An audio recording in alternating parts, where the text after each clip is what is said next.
Hello అండి. కరివేపాకు పొడి ఇడ్లీలోకి, దోశలోకి, వేడివేడి అన్నంలోకి చాలా బాగుంటుందండి.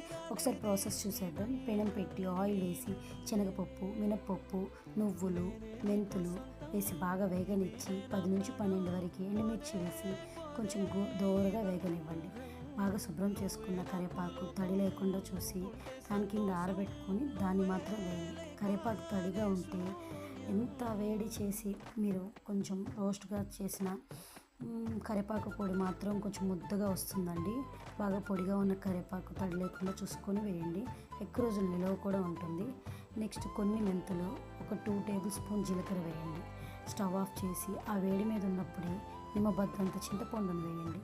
చల్లారిన తర్వాత ఈ మిశ్రమాన్ని ఒకసారి మిక్సీకి వేసేసి లైట్గా గ్రైండ్ చేయండి.